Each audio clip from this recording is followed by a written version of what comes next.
Wonderful. All right. Well, good afternoon, everyone, and welcome. We're really glad that you've been able to join us today. My name is Jessie from Food Connect Foundation, and I'm here today with my colleagues from Good Food Purchasing Australia.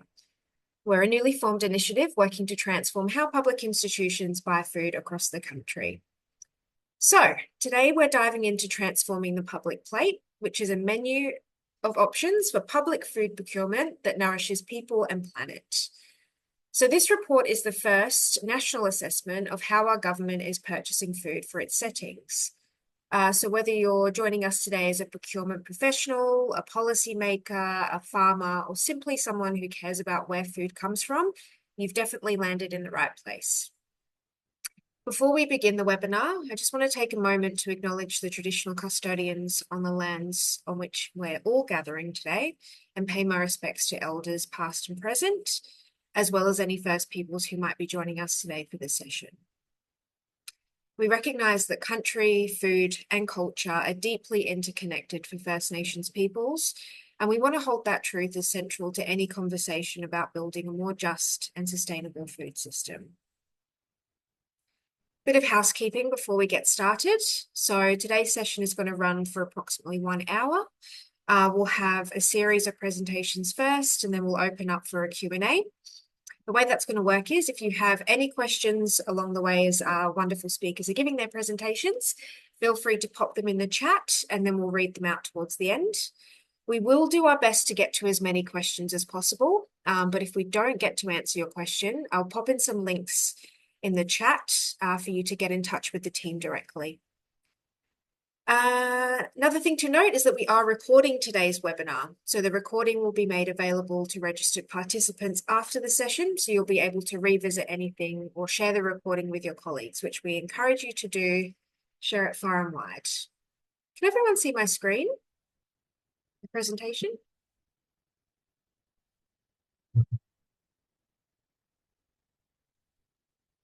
Fantastic. All right, so here's a quick look at how today's session is structured. We'll start with the why, what drove us to undertake this project and the problem we set out to address. And then from there, we'll walk you through how we mapped the current food procurement landscape in Australia and what we found. We'll share stories from near and far that show what's possible when institutions get this right. So looking at case studies from Copenhagen, where creating thriving and healthy waterways drove them to rethink their food system, and Georgia in the US, where procurement is addressing inequities and supporting farmer livelihoods. And then we'll go closer to home with the Tasmanian School Meals Program, which offers a genuinely exciting model for what Australian institutions can do. We'll then lay out the policy reform that we're seeking to make good food purchasing a reality in Australia. But we do know that policies are only meaningful when they are grounded in practice. So we'll talk through what this could look like in your community. And finally, we will make sure that there's space for the Q&A. So any questions that you're sitting with, the ones that have been forming as you've read the report, or what we are going to speak to today. Oops. All right, so first and foremost, I'm going to pop up a poll on the screen. We just want to get an idea of what state you're joining us from and which sector you're currently joining us from. So, is that poll working for everyone? It is? Wonderful. Okay, I'm just going to give everyone about 30 seconds to answer that question.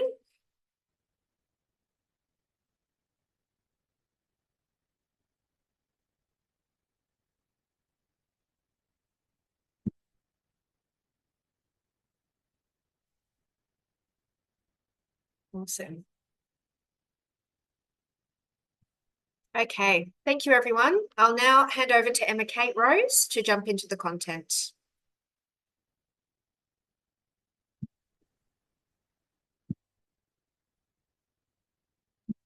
Thank you, Jessie, and welcome everybody. This is the team that wrote this report. I won't spend too much time. You'll get to meet half of us today. But basically, the Food Connect Foundation, myself was the project manager, along with Leah Galvin and Deepa Jaya Palan as the research leads, project leads. We also had Dr. Steph Godrich and Joanna Horton as our other leading academics researchers, with special advice coming from Dr. Rachel Carey and Holly Jones. So why did we do this project? Basically, Food Connect Foundation has been working, next slide, thanks Jessie when you're ready. We've been working with basically coordinating local regenerative farmers for 18 years. And our journey has always been trying to find good markets for good farmers, basically. And doing this work, we understood that there was a whole market other than the supermarkets that was out there in institutions using public money to purchase food. So we've always been very curious about how can we enable that as a lever for food systems change. And then the wonderful Leah Galvin connected with us once she had finished her Churchill Fellowship. She'll be talking to us in a bit. And we invited her up to Brisbane in 2024 to present her findings of institutional procurement examples that she found through her Churchill Fellowship right across the world. And we also presented at that same summit our experience in values-based short supply chain coordination. A bit of a mouthful, but sort of it is what it is basically described as. And we saw the connections between Leah's work and the work we've been doing here at Food Connect, aggregating local and regenerative farmers' food, and how we could tap into some of those procurement opportunities at the institution level. And so many of you on this call are very interested in food systems change. I know that. Next slide, please, Jessie. And we all know we're not going to spend too much time admiring the problem, but just a few stats for us to go through before we kick off the contents of the report. And we know that to achieve a sustainable food system, we have a lot of barriers at the moment. We know that at least a third of our emissions is being generated by our food systems. We know that there's huge hidden costs, and that was revealed to us through CSIRO's work last year with their Food Systems Horizons work. Around 280 billion dollars of externalized costs through environment and health challenges. We know that 1.3 million households are food insecure here in Australia, that under 10% of Australian adults and children eat enough vegetables in their daily diet. We know that growers, particularly horticulture growers, around 30% of them are considering leaving their farms in the next 12 months if they had the choice. A lot of them don't have the choice. They're quite locked into their situations, which is pretty dire. And we know that around the circularity rate with our food system in terms of the energy flows and the waste streams is only around 2.8%. So not a good performer in terms of circular economy. And we know that there is insufficient, wait a second, insufficient investment, not just in the aggregation, regional aggregation of local food, but also in connection infrastructure and the supportive policy to drive action. So we know that this is a problem. This could be one solution to this big problem. And so we're calling for some policy action, which we'll go into at the end of the report.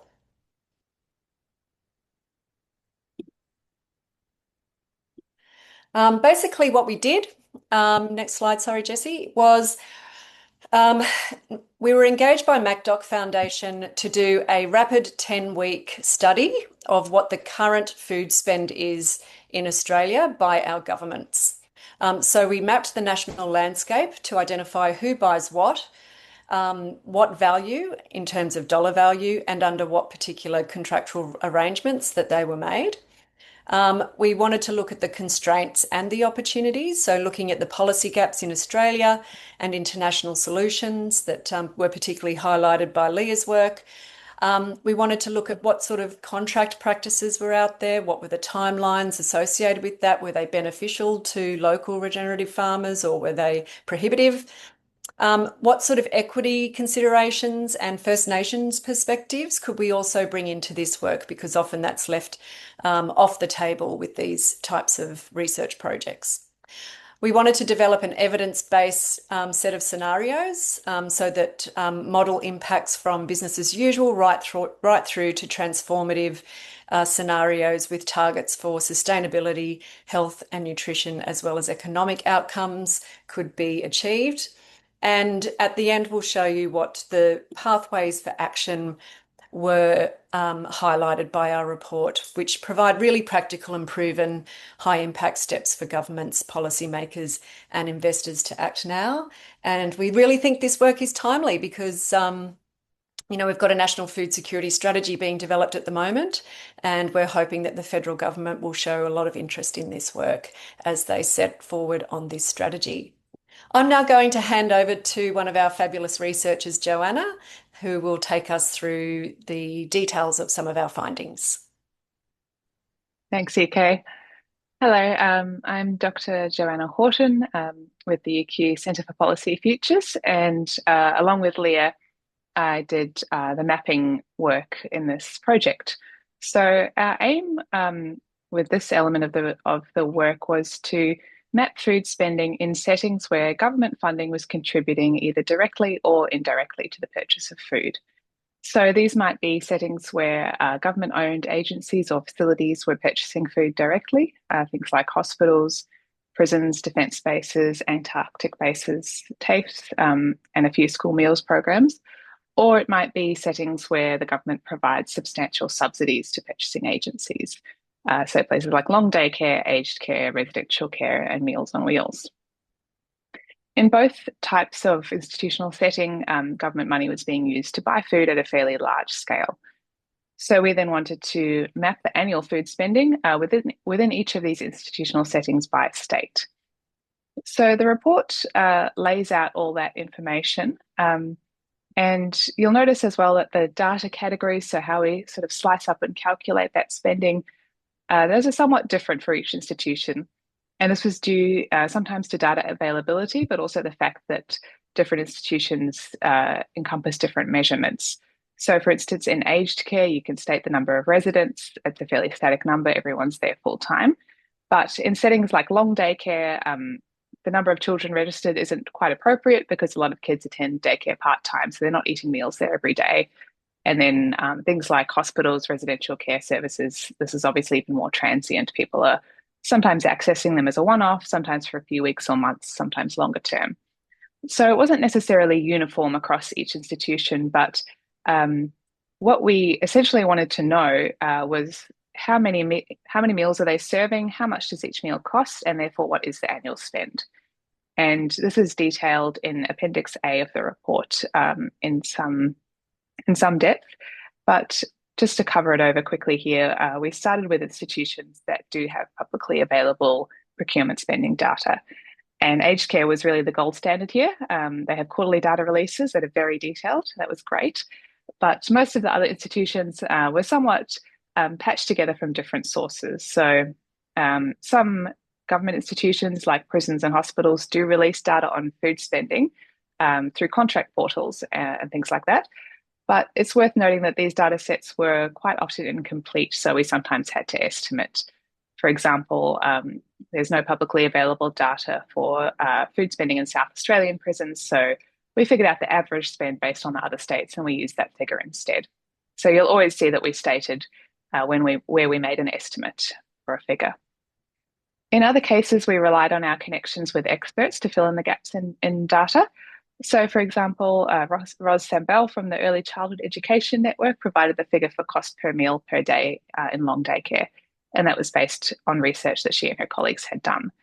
Another contact at Loaves and Fishes Tasmania provided a cost estimate for meals served at residential care facilities. So again, we could use that as a baseline estimate where we didn't have specific data.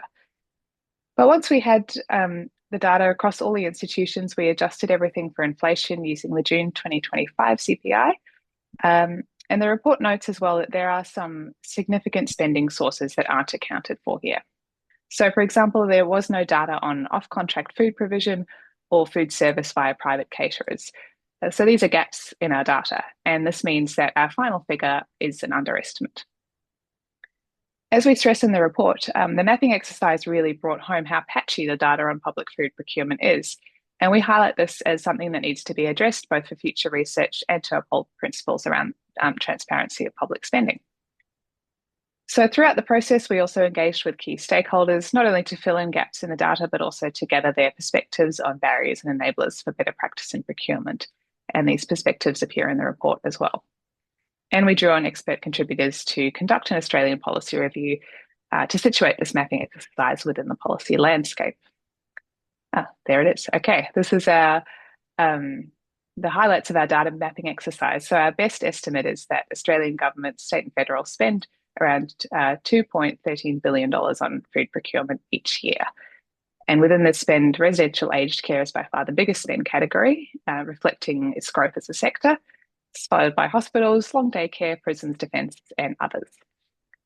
So that is essentially what we're working with. And I'll hand back now to Leah for a case study discussion from elsewhere in the world.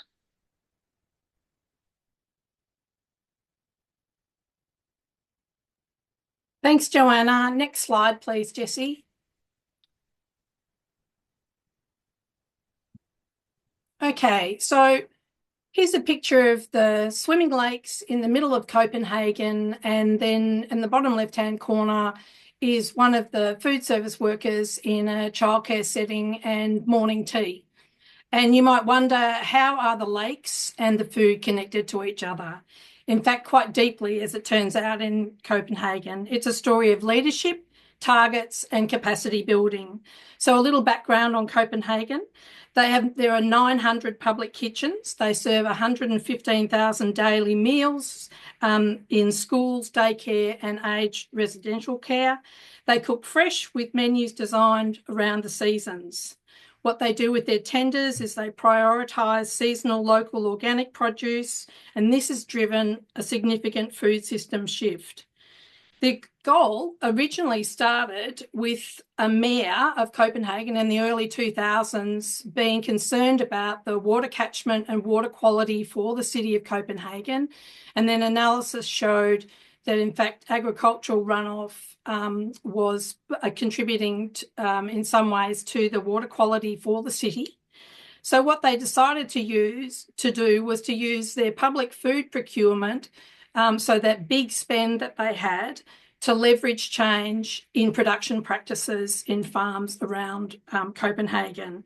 So their goal was actually to improve water catchment quality and decrease agricultural input runoff.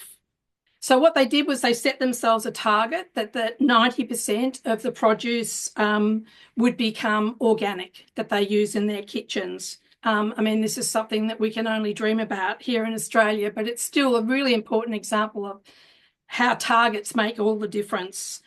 They've more recently set a target to decrease their food emissions generally overall by 50% by 2035. So they did achieve that 90% organic target, which is amazing. And they have also so far achieved a decrease of 30% in the last 5 years in their food systems emissions. And they've done that through using a sort of plant-forward menu approach.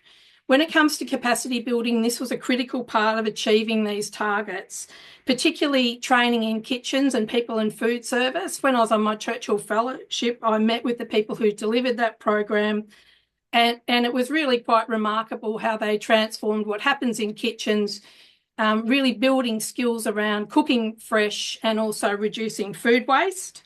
They also engage with people in the agricultural sector, as you would imagine, to signal this new demand for organic production and to encourage that transition by saying, we'll purchase what you grow.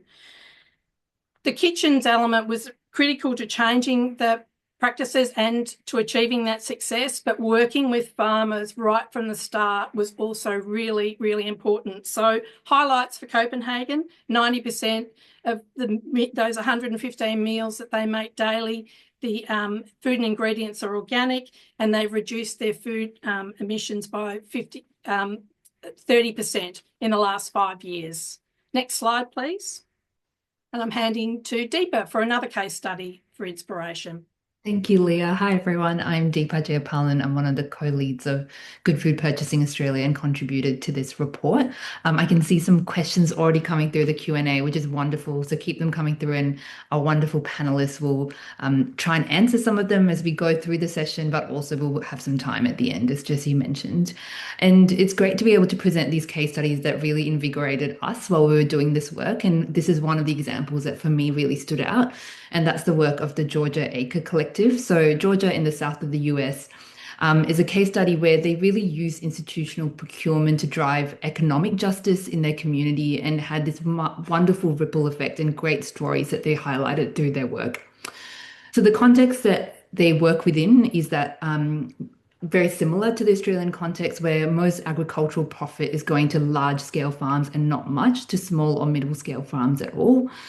That farmer ownership in the US is very underrepresented in terms of Black ownership owned farmland, and also that Americans aren't eating much food that's actually grown in America. So I'm sure you can see these correlations to what we face here in Australia, where we've got large multinational corporations dominating our agri-food system. Historically, excluded communities, including First Nations communities in Australia, really struggle to have ownership of businesses, but also land. And more, we're not eating food that is grown close to us, and we're relying on ultra-processed food. So, in response to this, the Georgia Acre Collective was created. ACRE stands for Agriculture, Community Resilience and Equity. And their goal is to organize institutional demand for good food, but also while building the capacity of producers to be able to meet this demand. And you can see from those logos of who's in the collective, it's quite a diverse mix of organizations. So you've got Healthcare Without Harm, a healthcare organization, a conservation foundation, environmental law clinic, a food distributor. And so the power of bringing them all together to create the change that they wanted to see. Slide. Thank you, Jessie. So the main way that they've done this is through a concept called forward commitment. So a forward commitment is essentially when an institution, an anchor institution, whether it's a hospital or a school or a university, makes an advance commitment that they're going to purchase a farmer's produce before the season even begins at a mutually agreed price. So before a seed even goes into the ground, the farmer knows that they're going to be paid a certain amount and for a certain duration. This is what happens in major corporate farms. Big, large scale farms don't plant anything until they know where it's going to go. But often small scale farmers struggle to be able to work in this way. So doing this with the scale of farms they were working with is an absolute game changer. And so they've been also working, as I mentioned, with communities and farmers who've been historically denied access into these markets. So it's been incredible for those communities as well. So farmers are able to make financial decisions, take on debt, and know that they have this livelihood that is sustainable and stable. So you can see from this graph, since 2022, 54 institutions across Georgia and the wider Southeast have made these forward commitments, generating over $2 million in local food sales and supporting 43 small and mid-sized farms across the state. While they're doing this and doing the demand side of things, they're also working really close with the supply end. So bringing farmers together to build kind of collaboratives and collectives together. They set up town halls so farmers can learn from each other about how they can actually sell into institutions. They bring chefs and procurement officers out from the institutions onto these farms. They have infrastructure grants, land grants. And so you can see that this is quite a system that works across the supply chain. This case study demonstrates that economic development is such a crucial element and a power of public procurement. Every dollar of an institution, if it's invested in locally, has this wonderful ripple effect that can have great impacts on health and environment, but also local economies. And I'm sure that we can all agree that what a wonderful thing it would be to see something like this happen in Australia. So this was the case study that really inspired me. And I'll hand over back to Leah. Thanks, Deepa. I really love that case study. What these couple that we've shared show that there are different ways to do this work, and it's really very much about responding to the place where you're trying to make the change. Sorry, you've gone back a slide. So I wanted to tell you a little story about Tasmanian School Lunch Program. Super proud of this. Sing out to my friend Julie Dunbab, and the founder of this program, who I think is online today. So for those of you who don't know, Tasmania has a school lunch program that serves 21,000 meals per week in 60 schools. And the schools are what we call anchor institutions. I'm going to speak a little bit more to that in a moment, all across Tasmania. And it's delivered in a key partnership with Loaves and Fishes Tasmania, who operate a central food service kitchen. And they also look after the procurement and distribution. One of the really nice things about this social enterprise is that they are creating employment in both the food service area and also in warehousing. So it's one of the sort of social and economic outcomes of how this program is run as well. And they have a sort of dual approach. Schools can choose to cook in the school kitchen themselves, and then all of the ingredients are provided by Loaves and Fishes, or they can use the central kitchen model where really super delicious food is made for kids, and then it's distributed to the schools where it's heated and served alongside salads, fresh fruit, and those kinds of things. Next slide, please. I encourage you to go to the School Food Matters website to see the pictures of the food. So here are the important guiding principles that were determined by School Food Matters for this school lunch program. And what we really like about this is, you know, the things like equity and universal access, health and well-being, particularly through the delivery of delicious, healthy food, and, you know, engaged learning and community are important principles that they're trying to deliver. And one of the other really strong parts of this program design is that the existing contract has a target of up to 75% of the fresh ingredients coming from within Tasmania. And so Loaves and Fishes has to use that target in their procurement, and they do that very well, working with a range of producers, various sizes too, which is really great, small up to very large, to ensure that they have the ingredients that they need. Can I just go to the next slide, please? So this is actually a slide of a demonstration model that we conceptualised as part of this project. And really where it came from was from reviewing guidelines, case studies. We looked at success factors of various projects that have been delivered internationally. And it's most certainly also informed by my Churchill Fellowship back in 2022. So basically what you're doing is looking to develop an ecosystem around anchor institutions. So you can see that the different elements here, the anchor institutions, so that's all those settings that Joanna described. And of course, we want suppliers, we need services like logistics and aggregation, we need partners, including government. But the really critical part of this is this connection infrastructure and the role of that connection infrastructure and what it can deliver to achieve the goals that you have working between anchor institutions and suppliers. One of the things that we want to do in our community of practice work is to develop a mapping tool so leaders and communities can assess their existing ecosystem and look for partnerships and action and identify gaps and critical partners to focus on. This connection infrastructure provides the coordination which needs resourcing to get things happening. And this is one of our big calls to action that Deep is going to speak to a little bit more about. And then just at the bottom in the enablers, you can see a line and it refers to dynamic procurement practices. What dynamic procurement practices allow institutions to do is to engage with all scales of producers and processors so they can participate in the purchasing system that they have set up. And we have some nice examples of how that's been done, particularly in the UK with some very nice bespoke software. So I encourage you to have a little bit of a look at that. And now I'll hand on to Deepa to talk about what's next for us.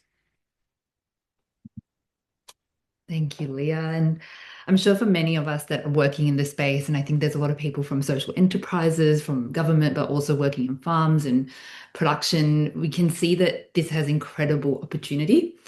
And we have been identifying through this conversation, throughout even providing the report, people who came out to talk about things that they were already exploring. So while we may not have the policy framework that is supporting and driving good food purchasing or better food procurement, we know that areas across the country, like what's happening in Tasmania, are already starting or exploring this. And so we've identified 25 regions nationally that are at different stages of readiness, but are ready to start doing this. So working with an anchor institution, having that connection infrastructure, perhaps they already have it there, and having these other principles of bringing these different actors together, from institutions to farmers to eaters, to all together to create this change. And we know that this has to be context specific. It is very different what you'd be able to grow in Tassie versus what you'd be able to grow in rural New South Wales. And so working closely with place-based demonstration sites is how we'll learn. So our plan is that we're hoping to work with 27 regions nationally with hundreds of sites. This could be many institutions coming together and different connection infrastructure and agencies working together.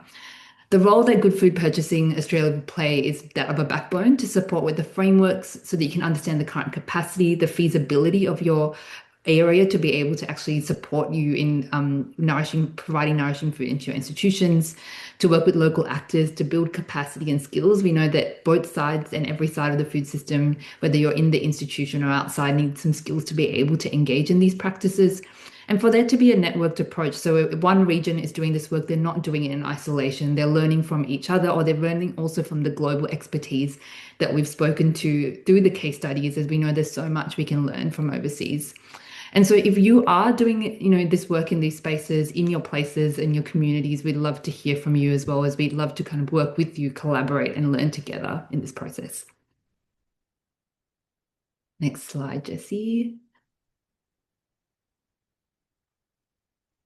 And while communities are doing really great work in this space, we know that what could actually accelerate this and make this happen quickly, and from what we've learned from our case studies, is to actually have that policy reform that is enabling and supportive of better food purchasing.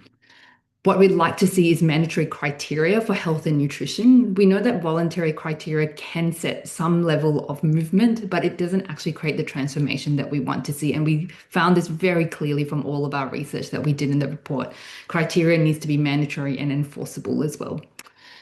And we'd like to see local sourcing targets to be set.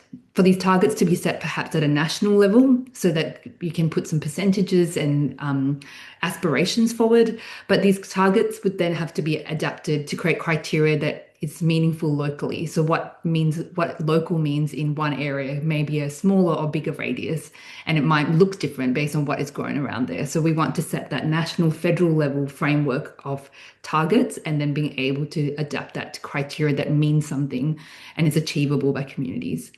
From our process of doing this report, we have found that a lot of this work took a lot of digging and a lot of investigation for us to get the numbers that we got. And we believe, because it's public money, that this data should be more readily available for anyone to access. So we'd like to see greater transparency and accountability of how food is spent. And one of our contributors to this report, Josh Gilbert, Aurora My Man and Farmer, has also called out the lack of data around Indigenous-owned businesses and First Nations food that's within our supply chain. We don't currently understand what the baseline is, so it's very hard to set targets and criteria and build capacity meaningfully. The federal government is currently developing the National Food Security Strategy, Feeding Australia, through the Department of Agriculture, Forestry and Farming. And we would like to see that public food procurement is a central pillar in this work. So if you are working or attending a co-design workshop or any other engagements in this space, our website actually has a resource for you to know how you can advocate for public food procurement in these settings. And we know that there are so many different portfolios that intersect into food, but also many different portfolios hold the various contracts at state and federal level that make decisions about the types of food that are in our institutions. So for us, we believe that this is an opportunity for a government that wants to do whole of government policy making and action around food systems. This is the perfect way to bring people together from various departments to play a role in something tangible that can create positive impacts across multiple co-benefits. Thanks, Jessie. So before we jump into our Q&A, these are just a few ways that you can stay connected with us and work together with us as well. So Jesse's going to pop a few links in the chat as well. So as I mentioned, our website has our report. It also has sector-specific resources if you work in health or climate and nature or local economic development, or if you're attending a Feeding Australia co-design workshop. We'd love for you to share the report with your networks, and you're free to use it in your advocacy, whether you're working within state government or with governments. We're really happy for this to be used in the most public way possible. Our email address that Jesse's posting is there for you if you would like to connect with us to have a specific briefing for your organization. If you would like a way that it could be framed that meets your organizational needs. We'd love for you to connect with us if we can contribute to your projects. As we saw our map, we're very ambitious in all of the places that we'd like to work, and we'd love to hear if we can work with you on this, and if there are funding partnership opportunities for us to connect with as well. We are going to be developing an advocacy alliance of actors who are able to push this policy reform forward at various levels of government. And we're also going to be bringing together community of practice for people who work within institutions or are trying to sell to institutions, so we can start learning together, we can share resources and frameworks. On our website, we have an EOI process that you'll be able to fill out so we know exactly where we can divert you to, but it means that you'll be able to stay connected to our work. And lastly, please follow us on LinkedIn or Instagram, whichever social media platform you prefer, as that will be the main way that we'll keep you updated on what we're doing. And I'll hand back over to Jessie. Fantastic. Thank you, Deepa. So we're now into the Q&A portion of the session. But before I move to some of the questions that you've generously popped into the chat, I actually just wanted to invite Holly Jones for comment. So Holly Jones is one of the peer reviewers of the report, and it's someone who has worked in food and policy right at the intersection of community health, resilience, and climate action. So Holly, if you're in the room, what are the key policy insights that you gained regarding the potential for public food procurement? Thanks, Jessie, and thanks, team. Yeah, I really enjoyed being part of this project as a consultant peer reviewer. Like you said, I'm really interested in that kind of Venn diagram of food systems and climate policy and how we can really make things work. So maybe 3 insights that really stood out for me that hopefully would be of value sharing with this quite large audience. It's great to see so many people here.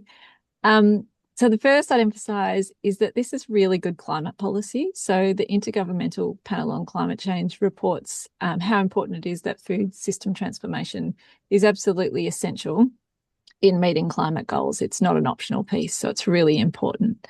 And in their most recent assessment reports, they talk about public food procurement as being one of the few policy options that's low cost, high return, and has extensive co-benefits across health, biodiversity, and equity. And it's one of the few policy recommendations in that space that had high agreement from panel experts. So we can be really confident that this is effective climate policy, and I think that's an important message for people that are here today. The second is around this values-based public food procurement being a double duty climate action. So it's also really cool that when this is done well with those elements that you talk about in the report around smart specifications, appropriate targets, accountability, monitoring, great leadership, all that sort of thing, it means it's capable of achieving that important combination of 2 things. So the emission reduction piece and the resilience building piece. Again, that's not common in climate policy. Getting both in one instrument is really good policy. So that's a positive. And thirdly, this is a bit of a double as well. In Australia, I'm not aware of a climate-oriented piece of policy that has this much public support. Hasn't been mentioned so much today, but you can see in the report, a lot of people back this. People are really into it and want to see public money spent that way. You'd have heard of the climate wars. That's not always the case. So we can't take that for granted. It's an excellent piece here. And likewise, I'm not aware of an Australian food systems intervention with $2 billion backing annually. So that's just a really positive piece that I think really backs in this. So I think that public food procurement and for healthy and sustainable food systems transition is an opportunity that Australia really needs. It's been hiding in plain sight. And so it's great to see so much interest from people today. Cheers. Yeah, fantastic, Holly. Yeah, it's certainly very critical to look at the local food procurement through the lens of climate and environment, and in fact, looking at environmental, social, and economic justice as those pillars. And looking at I guess, the social justice lens, we've got a question here from Rod about how can social enterprise benefit from government purchasing power and local procurement? EK, I think you might be best placed to answer that one, so I'll throw to you. Oh, thank you. I'm sure all of the team could answer this one as well, but social enterprises are at a really interesting intersection between being able to use a business model to create environmental and social justice outcomes. And there are a number of social enterprises that operate in the food space. It's not well understood, or it's it's the sector that's very underserved. But there are some really good organisations out there that are doing interesting things with their local regenerative farmers, and tapping into the institutional piece has been missing. I know Social Traders is a national intermediary that helps social enterprises tap into procurement opportunities. So really do encourage Social Traders to join the community of practice of GFPA so that we can further understand the nuances around supporting social enterprises to tap into these opportunities to get those multiple benefits, as Holly indicated. Yeah. Amazing. Thanks, EK. And we've got a question here from Reese, who says, thanks, team. Really great report and insights. For those of us working on community wealth building programs in regional communities, wondering if you could provide some info on how to articulate the value proposition for anchor organisations like hospitals or aged care facilities. How would you approach this with a hospital procurement manager that is solely focused on budget? Anyone keen to tackle that one? Leah, I love perhaps? this question. I love this question. And my first advice would be steady as you go, because the infrastructure that's used around the purchasing of food by hospitals particularly can often look quite constraining. However, one of the things that we found particularly in Queensland, and this data was provided by Queensland Health, was that nearly just as much money was spent on what they call off-contract purchases as contract purchases. This means that there is some flexibility in where and what hospitals were purchasing, particularly in regional areas where sometimes the supply chains of the large wholesalers that have these contracts really don't suit those regional areas. So if you're in a regional area, I would I'd do two things. Is there a policy around sustainability for the institution generally? And so then talking about food procurement is your hook in there. And then the other is to see if they have any idea what sort of things they're purchasing off contract, because that's where the flexibility is in the system in its existing state. And then the longer term, of course, is around the advocacy piece, working with the people in departments to talk to them about what other important outcomes they can achieve through having, as Deepa mentioned, criteria and targets within their contracts. And these are the mechanisms that are used internationally. So it's not a bull at the gate. It's about building understanding about how the system already works. And as I mentioned earlier, one of the tools that we want to develop as part of the community practice, working with people who, like the one who's asked this question, is to basically develop a protocol so people know how to get started and what's the best way to collect information that they can use in their advocacy in the future. Amazing. Thanks, Leah. And one question I had, just kind of following on from the report, is where do food hubs fit into all of this? That's for you, EK, surely. Well, good question. And I think the team might agree with me on this one, that often this work really does need to happen in parallel. I mean, food hubs is a piece of infrastructure that a lot of regions do not have currently, or it's been hollowed out or just sitting latent. And By food hubs, I don't just mean a warehouse with cold rooms and, distribution facilities. It could actually just be a refrigerated truck in a region that needs to connect farmers to specific places. So it could range from anything from a local abattoir through to distribution centres through to logistics support. So we know that the last few decades of, this get big or get out mantra in the food system has pretty much hollowed out all of the regional food structure that was there back in the day. And so at Food Connect Foundation, we're advocating for a re-regionalisation of food system infrastructure alongside this institutional procurement work. And the two go really hand in hand. And as Holly mentioned, lots of win-win-win-win-wins. Amazing. Thanks, EK. Yeah, we've got quite a few questions now trickling in. One is from Phil from Regen Labs, who asks, are the regions selected yet? Why 27? Well, Phil, it was our first go at it. And are they selected? No, they're not. But I have to say that in the last couple of weeks since we launched the report, and then even prior, myself, Deepa, and also EK have been having conversations that are in regions that are looking at doing this kind of work. There are a couple of examples where things are already underway, and we want to see how we can add value to that. But there are also locations where they will really be starting right from scratch. So nothing's locked in at this stage. If you've got something that you'd like to talk to us about, I'd strongly encourage you to contact us at info@gfpa.au, and we'd love to have a conversation with you, or you can also fill out our EOI as well. Thanks, Leah. And we've shared the link for the EOI in the chat if you're keen to get on board with that. I've got a question here from Jen Robinson, CEO of Sprout Tasmania. She's interested to understand, with the current pressures on our farmers causing some not to harvest their crops, is there any low-hanging fruit here in Tasmania to enable easier pathways for farmers of scale to find Tasmanian-based sales channels to enable them to actually harvest their crops and get a return? Where is the best place for us to start collaborating or applying pressure in Tasmania? Oh, thank you, Jen. I hope you don't mind if I answer this one, Tasmanian again. I think there are a couple of opportunities emerging. I would say that firstly, the loaves and fishes and the procurement they do through the school meals feels like an immediate opportunity for me.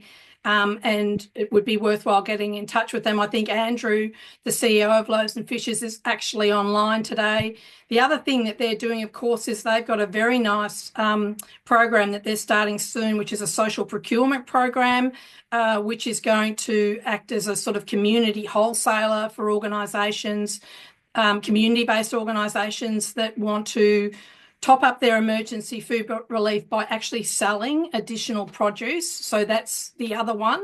And then I'd love to brainstorm with you offline too, Jen, about what else we can do here in Tasmania. Certainly we want to see the government keep making progress. We did make some here. We've got, for example, baseline study, so we know where the opportunities are, and we need to work with that data and convert that into sales for farmers, most definitely. So let's have another chat about it, Jen. Yeah, that seems to be a common issue. Denise said not just in Tasmania, this is appropriate for SA too. And Cameron also said that Food Bank Tas is also purchasing from Tasmanian farmers as well. We've got another question here from Hannah Gordon, who asks, how have public institutions overcome policy and regulatory barriers to safely procure and transport food from smaller local farms? Would anyone like to answer that one? I wonder if I could speak to, sorry, captive audience here. I have to say that makes me think of one of the examples I saw on my Churchill Fellowship, and for people who'd like to, please go to my website and read the report. And that was actually a really nice project that ran in the state of Michigan, run by the Centre for Regional Food Systems, which is actually part of the university. And what they did was they did some really terrific research with farmers to try and find out what the barriers are. We've got that survey. We can use something and adapt it here in Australia. But what they've got extension workers that effectively work with the farmers so that they can teach them, run training courses, see where their information and knowledge gaps are so that they can actually get them ready to participate in these procurement processes, and then they link them with the opportunity as well. So again, it's a sort of a model that demonstrates the importance of that connection infrastructure. But yes, you can certainly bring small and medium scale producers up to scratch so that they're following all of the food and safety regulations and providing fantastic food as well. So, kind of following on from those policy levers or kind of political dimension of this report and discussion, we've got a question from Phil Baker who asks, I feel like we could do a whole webinar on this question alone, which is how do we generate the political support for good food procurement? For example, how to activate the communities that benefit economically from programs, which creates the political constituency and support from local MPs and parties. Yeah, I can take that one. I'm not surprised, Phil, that you asked this question. And I think that because of the narrative and the stories that you can emerge from this, it actually provides a really strong narrative. You're adding something really good and positive into communities, and many, many different politicians or government policymakers who enter into the space, whether they care about local economies or they care about health or they care about national security or resilience, they all have a way to enter into this conversation and care about this issue. So I think this is a crucial issue that we can actually get a lot of movement on. And I think we've even seen that in some of the publicity we got from this report. There was pretty bipartisan support for this work, which is really exciting. And I think there is something really crucial that we are hoping to do in this work with GFPA as we work with place-based regions, is to actually try to surface their stories and allow these communities to be advocates and activists in creating that change and that policy reform as well, because we know their lived experience of this work, whether they're a farmer or someone working in institution or they have a parent in an aged care who's getting a better meal, they will all be able to create a narrative and a story that people are really able to engage with. So we're really excited to see how this movement happens. And I think it's a really crucial way that we can bring different actors into this work, whether they're a conservation organization or they care about community wealth building and economies. I think I'm really excited by the coalition that we'll be able to develop around this topic. Amazing. Thank you, Deepa. Conscious that we only have about 5 minutes left, so I'm going to move to quite a practical question from Janet, who asks, do procurement officers have templates or guidelines for service providers to be able to communicate whether they are sustainable or not in a transparent way? The short answer is no, probably not. Although there's some really great examples from the EU, one that I was reading the other day, and it's like a guideline handbook. And these are some of the sort of practice gaps that we hope to be able to work with people in institutions and others that are doing advocacy to support them to nudge these things along within the institutions they're trying to influence. Please join our community of practice, because we want it to be very grounded in your experience and the problems that you're trying to solve. That's going to be absolutely critical to the success of this translating the opportunity. I saw a very nice comment there from Georgia too, that menu redesign is, a nice way to think about how we start to incorporate these sustainability outcomes. Can I say that many of the people that work in food service, particularly the dietitians, are fantastic supporters of taking this more sustainable approach. The Dietitians Association of Australia has a really nice statement around sustainable food systems, a consensus statement which supports a more sustainable approach. And also, I have to say, along the way in my work in Tasmania, the dietitians that were working in the hospitals were actually some of my biggest they were in the cheer squad for sure, and giving great intel so that we could build our understanding and so we could support their work as well. Big sing out to Leanne Mundy, I think she's online. So that sort of thing, those conversations really help us to translate and understand what you need to progress things and to support you as well. Thanks so much, Leah. I think we've got time for maybe one final question, and I'm going to throw to EK and Joanna for this one. Julie asks, where do caterers and food service companies fit in? As with the 2032 Olympics, the hurdle with getting more local food into the system is about influencing change in policy and behaviour of the integrated facility services companies. This applies to aged care, mining, defence, etc. So yeah, do you have any thoughts on that question? EK, would you like to jump You in? go first. You go. Yeah, so as I mentioned, I think in a response to another question, we weren't able to include necessarily catering in this estimate just because of data availability. And it's not listed sort of sometimes it's listed in the in the main government portals, but it would have meant sifting through each individual agency and department in each state and territory across all the governments. So it just sort of wasn't feasible to go looking for that data. So that's, I suppose, another gap and another way in which our big spend figure here is actually an underestimate.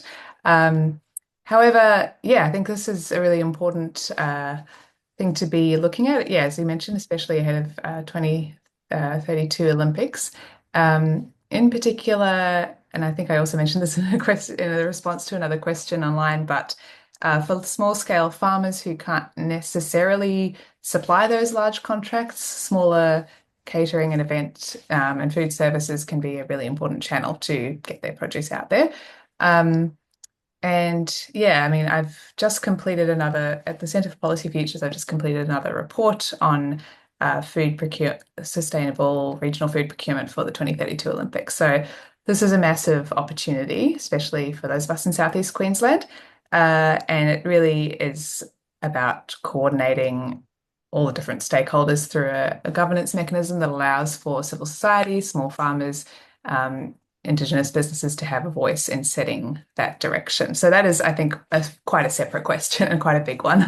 But we can look to, I think the 2024 Paris Olympics was a great example of a regional food supply strategy that was executed very well and made sure that the benefits to that event flowed back to French and local suppliers. EK, do you have further thoughts? Yeah, just that this was one of the questions we addressed at the 2024 Southeast Queensland Food Summit. And since then, CSIRO have done a sort of I guess, mapping exercise of Southeast Queensland itself. And they only just released their report the other day on the current situation with food production in our region here, which is a good starting point. That was supported by the Council of Mayors in Southeast Queensland, 11 different local government agencies, councils, and so that will be a good baseline from which to work from, and I think we need to sort of use these moments like big events to catalyse these conversations and to catalyse policy change. And I think there's a lot of goodwill within governments to do the right thing and to achieve sustainability and social justice targets. The food vision for the Brisbane Games hasn't yet been sought by the Brisbane Olympics Committee yet. And in fact, I've had a couple of conversations with them in recent times, and they've basically said, well, you guys do your work, and if we like it, we'll copy you. So let's get those demonstration sites happening and demonstrate that this stuff really works. Amazing. Thanks, EK and Joanna. We are right on two, which brings us to the end of this session. So thank you, everyone. Thank you to Deepa, Leah, EK, Joanna, and Holly for sharing your insight into working on the report. A fantastic piece of work, and it's very exciting to see where it's heading next. For those of you who had popped a question into the chat or in the Q&A function and weren't able to have your question answered, please feel free to send us an email at info@gfpa.au. We're also going to be reviewing all of the questions that were put into the Q&A in the chat, and that will help us determine where to go with future resources in sessions like this. So fear not, I'm sure one way or another you'll get your question answered.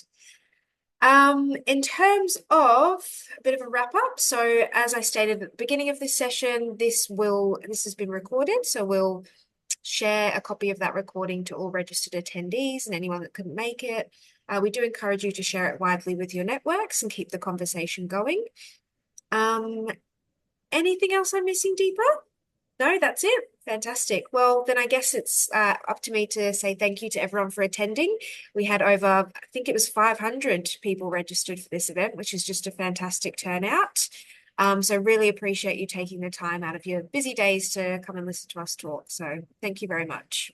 Have a wonderful day. Thank you, everyone. Thank you. Thanks so much. Thanks for your interest.